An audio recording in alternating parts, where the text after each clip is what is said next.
आज हमारे साथ खास मेहमान जुड़ रहे हैं पटना से, डॉक्टर प्रेम कुमार जी, बीजेपी के वरिष्ठ विधायक हैं, 9 बार विधायक बने और इस बार बिहार विधानसभा के माननीय अध्यक्ष के रूप में सर्वसम्मति से उन्हें चुना गया। सबसे पहले स्वागत सर नक्षत्र न्यूज बिहार झारखंड में समय देने के लिए। धन्यवाद। 9वीं बार विधायक सर, लास्ट समय जब आपसे हम मुलाकात हो रही थी और बातचीत जब हम इंटरव्यू कर रहे थे, एकदम आश्वस्त कि इस बार प्रचंड जीत के साथ सत्ता में वापसी में आएंगे और अब विधानसभा के कुर्सी पर बैठे हैं अध्यक्ष के रूप में। कैसा महसूस हो रहा है? बहुत अच्छा लग रहा है। चुनौतियां तो काफी होगी इस बार सर।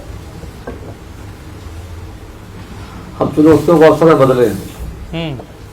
प्रचंड जीत है सर, इतने विधायक हैं, विपक्ष के पास कम है, विपक्ष वाले कह रहे हैं थोड़ा मेरे तरफ भी नजर रखिएगा।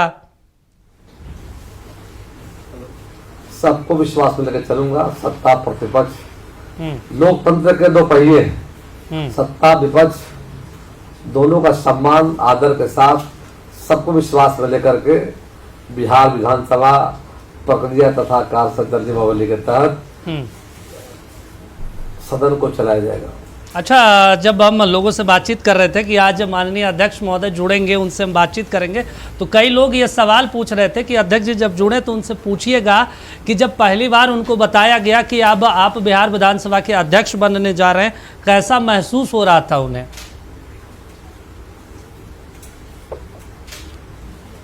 अच्छा महसूस हो रहा था। संदेश कौन लाया था सर पार्टी की तरफ से कि अब आप अध्यक्ष की कुर्सी संभालिए? पार्टी के राष्ट्रीय अध्यक्ष जी का आदेश हुआ, नड्डा साहब, आपको जिम्मेदारी दी जा रही है। आदरणीय हमारे लोकप्रिय नेता और राष्ट्रीय अध्यक्ष आदरणीय जेपी नड्डा साहब ने मुझे दुर्भाग्य को बताया कि आपको जिम्मेदारी दी जा रही है, इससे आप स्वीकार करें या करके। हम लोग का अभिवादन किया, हमने जो आपका आदेश होगा आदेश का पालन किया जाएगा। अच्छा, एक चीज़ है कि आपके पास लंबा अनुभव है। जब हम आपसे बातचीत कर रहे थे चुनाव के दौरान आपके आवास पर ही, तो ऐसे भी क्षेत्र में लग रहा था कि डॉक्टर प्रेम कुमार बहुत शानदार तरीके से जीत कर जाएंगे सदन में। लंबा अनुभव सदन का भी रहा है, किस तरीके से सदन का संचालन करेंगे आप? क्योंकि 5 साल तो चुनौतीपूर्ण रहेगा ही, हमेशा आपके ऊपर आरोप भी लगेगा कि आप तो सत्ता पक्ष के हैं, सत्ता पक्ष की तरफ देख रहे हैं। मैं लगातार 90 से विधायक बनने का मौका मिला और 2005 में सरकार में शामिल होने का मौका मिला, एनडीए की सरकार जब बनी जी। और माननीय मुख्यमंत्री जी के कुछ नेतृत्व में हम सबों ने नीतीश कुमार जी के साथ और हमारे जो नेता रहे नहीं, सुशील कुमार मोदी जी जो हमारे नेता थे, उनके साथ लंबा सरकार में काम करने का मौका मिला जी। और आगे जब सरकार से अलग होने पर नेता विपक्ष बनने का मौका मिला 2015 में, फिर सरकार पुनः मतलब एनडीए के बहाल जब हुई, फिर सरकार में शामिल होने का मौका मिला, फिर काम करते रहे जा करके। बीच में हम लोग सरकार में जब नहीं थे 2020 में, मैं और कई हमारे साथी मंत्री नहीं बन पाए थे, हमने फिर संगठन का काम करना शुरू किया। भारतीय जनता पार्टी एक दुनिया की सबसे बड़ी पार्टी है, करोड़ों साथी हमारे मेंबर हैं, उनके साथ मिलकर मैं संगठन का काम करने लगा। बिल्कुल। फिर दोबारा सरकार बनी जाकर के 28 जनवरी 2024 को फिर नई जिम्मेदारी मिली और मैं और माननीय सम्राट चौधरी जी, माननीय विजय कुमार सिन्हा जी और माननीय मुख्यमंत्री नीतीश कुमार जी की अगुवाई में फिर सरकार गठित हुई जी। तो मुझे 5 मंत्रालय का जिम्मेदारी दिया गया था। 5 मंत्रालय में काम हमने किया और लास्ट तक मैं पर्यावरण वन जलवायु परिवर्तन मंत्री था, सहकारिता विभाग था। और बाद में फिर जब विस्तार हुआ मंत्रिमंडल का, मैं सहकारिता मंत्री रह गया और इस बार पार्टी का आदेश हुआ, एनडीए के नेताओं का निर्णय हुआ, एक और जहां हमारे राष्ट्रीय नेता आदरणीय प्रधानमंत्री नरेंद्र भाई मोदी जी का, माननीय अमित शाह जी का, माननीय जेपी नड्डा साहब का, बिहार के नेताओं का और माननीय मुख्यमंत्री जी की सहमति और एनडीए के सभी नेताओं के सहमति से मुझे एक नई जिम्मेदारी बिहार विधानसभा अध्यक्ष का मिला है। जी। अच्छा, एक महत्वपूर्ण चीज़ है, आप 9 बार से विधायक रहे, कई विभागों के मंत्री भी रहे हैं, महत्वपूर्ण पोर्टफोलियो आपके पास रहा, उसके बाद नेता विरोधी दल भी रहे हैं, अब विधानसभा अध्यक्ष। गया के लोगों के लिए बहुत गर्व की बात है, गया की धरती ज्ञान की धरती, मोक्ष की धरती है, वहाँ के लिए भी अब आपको काम करना होगा। लोगों की उम्मीदें ज़्यादा हो गई आपसे कि देखिए हमारा विधायक तो मंत्री भी रहा, विधानसभा अध्यक्ष भी है। हम भी जब लखीसराय जाते हैं हम भी कहते हैं देखिए मेरा विधायक तो डिप्टी सीएम है, तो आसानी से चीज़ें काम हो जाएगी। गया के लोगों के लिए कुछ वैसा प्रोजेक्ट, कुछ वैसा इस बार कुछ सोच रखे हैं प्लान कि भाई अब गया के लोगों के लिए ये करना है? जो हमने काम किया है उसकी जानकारी मैं सदन आपके माध्यम से मैं दूंगा, अपने गया वासियों को दूंगा जा करके कि गया जी के भाई और बहनों का लगातार इससे जवाब मिला है जी। और लगातार 9वीं बार जो जिस पर तुम आया हूँ जी, तो गया जी के भाइयों बहनों को नमन करता हूँ, आभार व्यक्त करता हूँ। उनके आशीर्वाद और सहयोग से मैं लगातार जीता रहा हूँ और गया जी में कमल खिलता रहा है जी। और मैंने पहला समस्या गया पेयजल का, पीने का पानी का था, तो मैं गंगा जी का पानी गया ले गया हूँ जी। मैंने जो संभव था नहीं, असंभव काम को हमने संभव करके दिखाया है और हमने माननीय मुख्यमंत्री जी के सहयोग से और गया वासियों के लाखों आबादी को गंगा जी का पानी मिल रहा है। नंबर 1, 24 घंटा बिजली मिल रही है। बिल्कुल। और पटना से गया से पटना, पटना से गया आने में 5 घंटा लगता था, 1.5 घंटा में यात्रा हो रही जाकर के। बिल्कुल। और वहाँ स्वास्थ्य सेवाएं हमारी बहुत बेहतर हुई है, शिक्षा के क्षेत्र में अच्छे काम हुए हैं, IIM की पढ़ाई शुरू वहाँ हो गई है, केंद्रीय विश्वविद्यालय खुल गया है और अभी राज्य सरकार के सहयोग से सभी हाई स्कूलों में +2 में हम लोगों ने अनेक कमरे भवन का निर्माण भी कराया जा रहा है। बिल्कुल। शहर में बड़े पैमाने पर पार्कों का निर्माण कराया गया, घाटों का, तालाब का सौंदर्यीकरण कराया गया है। अच्छा, एक चीज आप और आगे हमारा जो प्लान है, आप जिस काम को गिनवा रहे हैं सर, जाम की समस्या थी। हाँ, इस काम को, जिस काम को गिनवा रहे थे, चुनाव के दौरान भी हमने इस चीज़ पे लंबी बातचीत की और उस इंटरव्यू को हमने अपने दर्शकों तक भी पहुंचाया, दिखाया, खूब पसंद भी किया गया। अब आप अध्यक्ष के तौर पर हैं और 9 बार के विधायक हैं, सदन में आप तमाम चीज़ों को देखते रहे हैं, नेता विरोधी दल के रूप में बहुत ज़्यादा अब हंगामा देखने को मिलता है, चाहे संसद के दोनों सदनों की बात करें, चाहे फिर विधान परिषद की बात करें, विधानसभा के अंदर बात करें। एक बहुत दुखद होती है जब आप आम नागरिक के तौर पर देखते हैं कि भाई जिसको हमने माननीय बनाकर भेजा है वो हंगामा कर रहे हैं। वैसे लोगों के लिए क्या संदेश होगा विधानसभा अध्यक्ष के तौर पे आपका? वैसे बिहार विधानसभा में एक अच्छी व्यवस्था है और माननीय सदस्यों को अपने क्षेत्र की समस्या रखने के लिए क्वेश्चन आवर आधे घंटे का है। बिल्कुल। क्वेश्चन के माध्यम से, प्रश्न के माध्यम से अल्पसूचित प्रश्न होता है पहले 15 मिनट का, फिर तारांकित प्रश्न होते हैं, उसके माध्यम से अपने क्षेत्र की समस्याओं को सरकार का ध्यान आकर्षित कर सकते हैं। 0 आवर होता है, ध्यानाकर्षण है। बिल्कुल। निवेदन, याचिका, गैर सरकारी संकल्प और डिबेट जब होते हैं तो सरकार बजट लाती है, विभाग वाइज जब डिबेट होते हैं उसमें अपनी बातों को रखने का माननीय विधायकों को मौका मिलता है जाकर के। बिल्कुल। तो कुल मिलाकर मैं देखता हूँ काफी पर्याप्त समय होता है जाकर के। अब आगे जो वार्षिक बजट जो पेश सरकार करेगी अगले वित्तीय वर्ष के लिए 27 के लिए, वो लगभग करीब 22 से 3 चलता है और उसमें सभी दलों के विधायकों को अपनी बातों को रखने का मौका मिलता है जाकर के। उसके माध्यम से अपने क्षेत्र का राज्य स्तर की समस्या यदि हो, अपने क्षेत्र का हो तो निश्चित रखते हैं और सरकार उन बातों को सुनती है, संज्ञान लेती है, उसका समाधान भी करती है। बिल्कुल। तो अच्छी व्यवस्था है।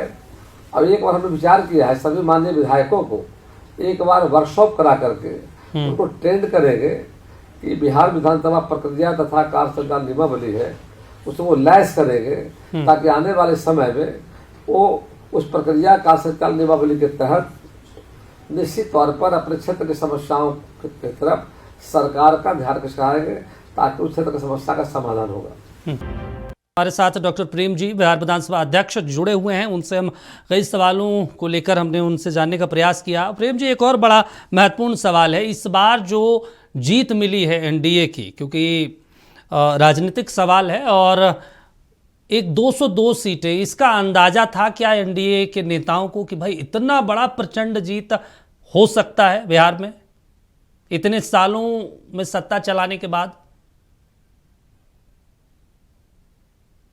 उसका मूल कारण क्या है कि लगातार जो बिहार में जो काम हुआ है जी, डेवलपमेंट जो हुए, विकास हुए हैं, जिससे हर व्यक्ति मतलब समझिए कि जुड़ चुका था जाकर के। आधी आबादी जो महिलाएं थी, बिल्कुल, उनके लिए हम लोगों जीविका के माध्यम से कई वर्षों से उनको स्वावलंबी बनाने के लिए, आत्मनिर्भर बनाने के लिए उनकी स्वयं सहायता समूह बना करके उनको आत्मनिर्भर बना रहे थे, उनको रोजगार का अवसर दे रहे थे। और चुनाव के पहले हम लोगों ने मुख्यमंत्री महिला रोजगार योजना लॉन्च किया जी। उस समय हम लोगों ने प्रथम किस्त में 10,000 की राशि दिया है। अभी 1,31,00,000 महिलाओं के खाते में राशि ट्रांसफर किया गया है जी। और आगे उन महिलाओं को हम ट्रेंड करके 2 लाख की राशि और देंगे ताकि हमारी बहनें मतलब आने वाले समय में राज्य की अर्थव्यवस्था में उनका योगदान हो, आत्मनिर्भर हो सके।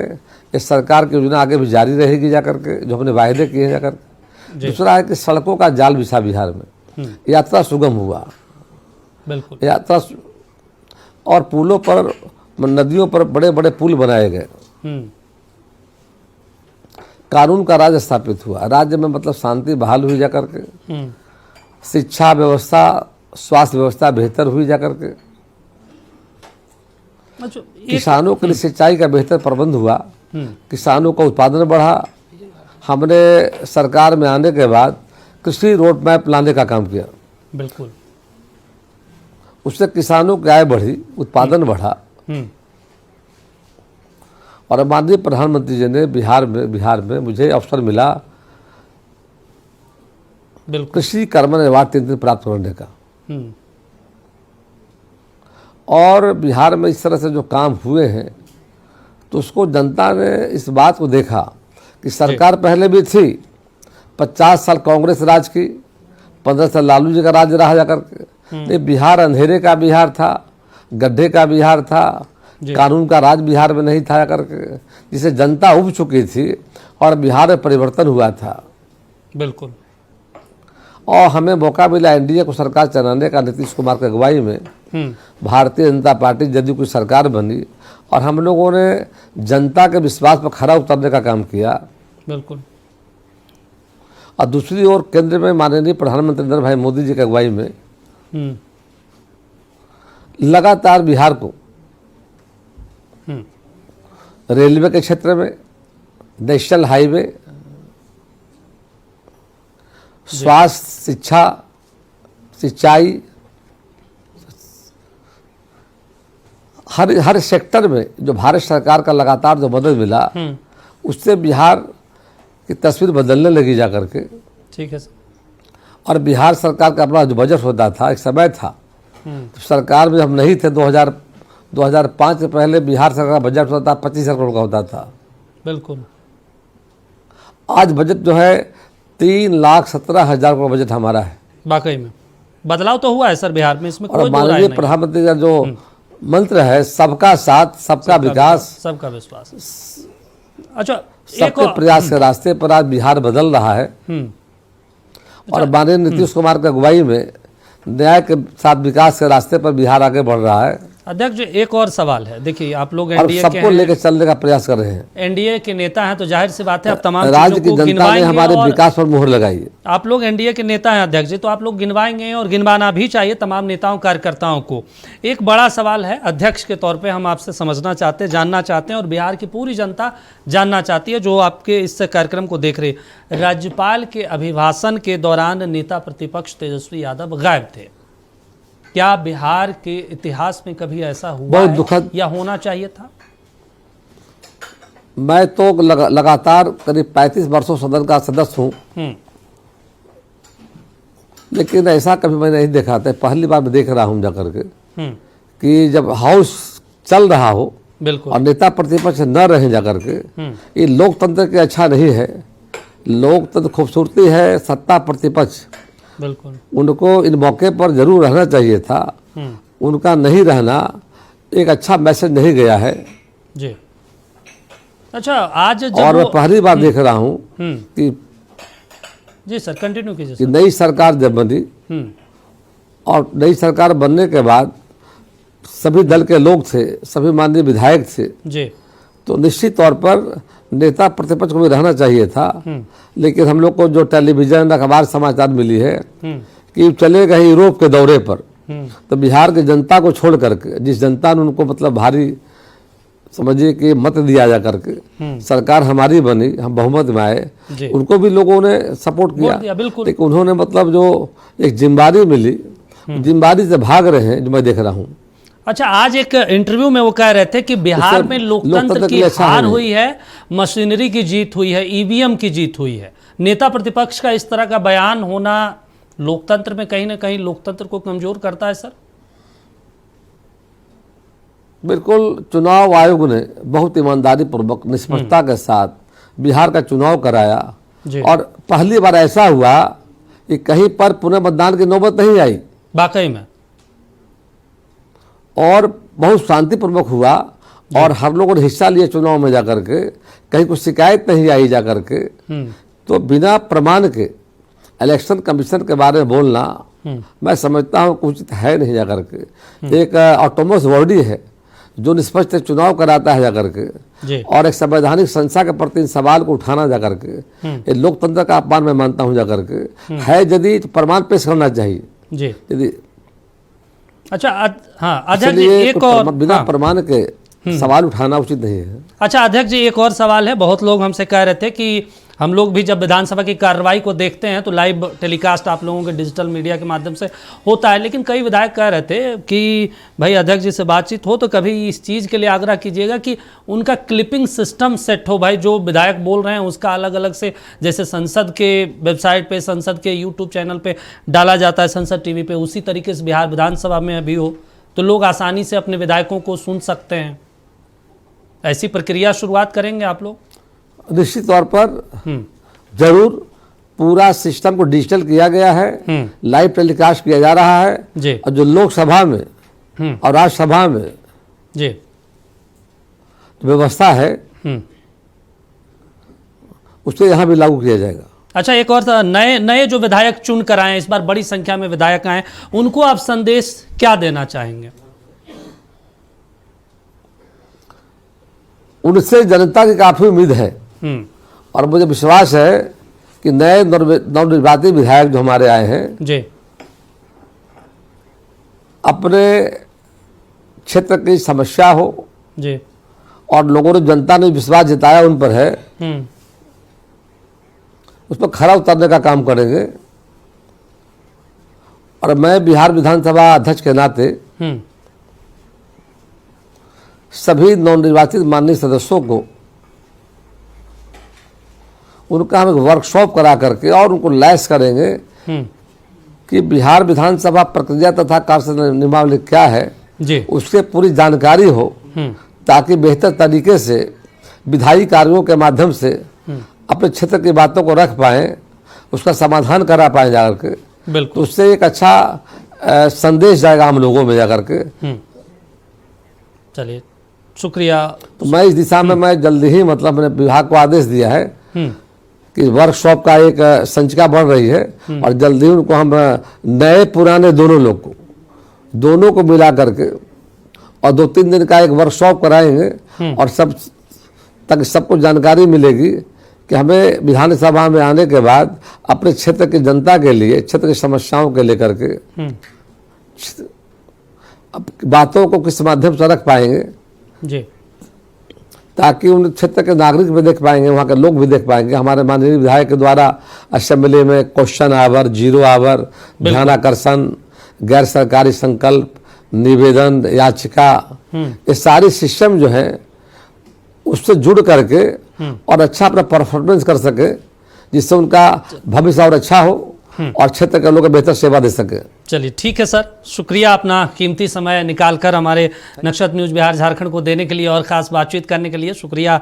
और उम्मीद है कि बिहार विधानसभा के अध्यक्ष के रूप में बहुत शानदार कार्यकाल होगा। सत्ता पक्ष से ज़्यादा विपक्ष के सदस्यों को समय भी देंगे और विपक्ष के लोग ये ना कहें कि भाई माननीय अध्यक्ष जी आपने तो हमें समय ही नहीं दिया। तो डॉक्टर प्रेम कुमार जी से बातचीत कर रहे थे, जो बिहार विधानसभा के अध्यक्ष हैं, 9 बार के विधायक हैं, बीजेपी के वरिष्ठ नेता हैं, कई बार अलग अलग विभागों के मंत्री भी रहे, नेता प्रतिपक्ष के तौर पर भी इनकी भूमिका रही है। अगले कड़ी में किसी और मंत्री और विधायक से बातचीत करेंगे और उनसे समझने का प्रयास करेंगे।